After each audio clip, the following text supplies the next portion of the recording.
बैठ जाओ। अरे आप खड़े हैं। आज हम किस पे चर्चा करने वाले हैं? क्या है टॉपिक अपना? प्रश्नों का महत्व। अच्छा आप ये बताइए, प्रश्नों का महत्व है क्या?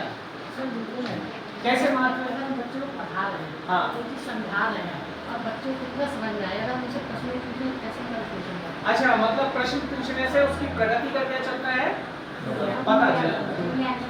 अच्छा दोस्त की आप ये बताइए कि कोई भी सवाल जब आप पूछते हो कक्षाओं में, तो जैसे कोई भी सवाल एक आपने लिया, तो क्या आप किस बच्चे से पूछते हो? मतलब बच्चे क्योंकि अलग अलग तरह के हैं, तो कोई सवाल किससे पूछा जाना चाहिए, क्या ये भी ध्यान रखना पड़ेगा? बताइए।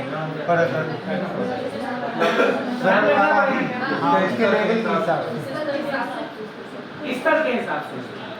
स्तर आपको कैसे पता चल जाता है? इतने दिन से पढ़ा रहे हैं, लेकिन आप तो एक से सबको पढ़ा रहे हो, तो फिर आप माइंड में एक सवाल नहीं होता पर एक सा उनकी प्रगति है ना। अच्छा तो जैसे मैं कभी कभी मेरे को जैसे एक बच्चा चुपचाप बैठा रहता है, उससे आप कौन सा सवाल पूछोगे? बिल्कुल इसके मतलब वातावरण, मान लो चुपचाप बैठता है, सबसे पहले उसका ध्यान आकर्षित तो उससे किस तरह के सवाल आप पूछोगे? घर में आज क्या हम तो पूछ रहे थे घर में क्या खाना खाया आज तुमने। गुड। क्या क्या खाया खाना, है ना? कितने बजे घर से चलते हो? तुम्हें कौन सा गेम्स पसंद है? तुम्हें कौन सा गेम पसंद है? उसमें सर ये भी हो सकता है कि आप स्कूल घर से आए स्कूल तक तो कितने कदम आए, कितनी तुम्हारे दूरी है?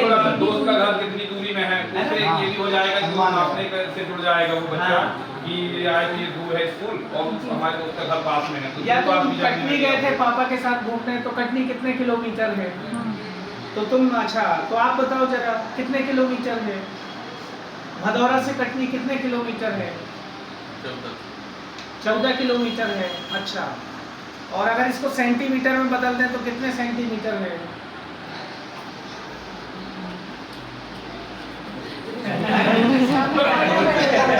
बिल्कुल सिंपल। 14 किलोमीटर में 1000 का गुणा किया, मीटर। और मीटर में कितने का गुणा किया? 100। तो कितने शून्य बढ़ गए? 3 और 2 5। तो 5 शून्य मतलब 10,000, और 4 किसका हो गया?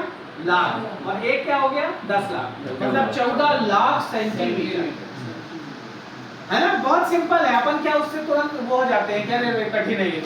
कठिन नहीं है, हम लोग टीचर्स है ना।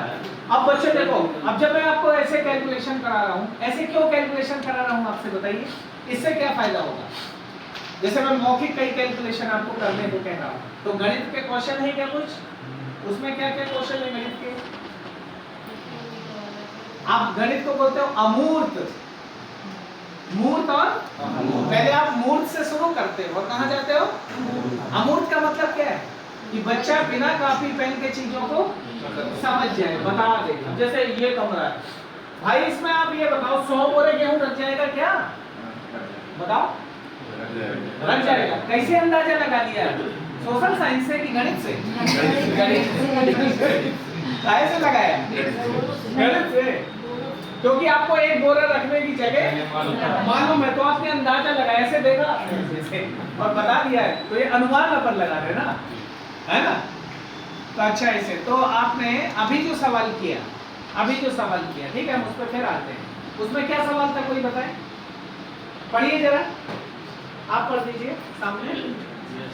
हाँ पढ़िए, वो जीएसटी वाला क्या सवाल था?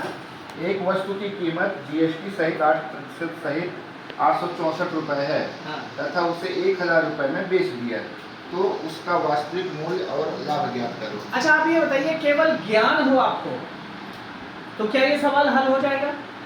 इसमें सूत्र चाहिए, जो सूत्र भी है इसमें। इस सवाल को समझना पड़ेगा क्या, कि बिना समझे हल हो जाएगा? समझना पड़ रहा है भैया, बिना समझे सूत्र भी याद करना पड़ेगा जिससे वास्तविक मूल्य याद हो। और लाभ कब होता है? और इसी में अगर हम इस सवाल को बोलते थे कि लाभ हुई कि हानि, वो निकालिए, तो ये सवाल थोड़ा और क्या हो जाता? एप्लीकेशन लेवल पे चला जाता कि लाभ कब होता है और हानि कब होता है। तो इस तरह से करना है भैया सब बात, है ना? Thank you.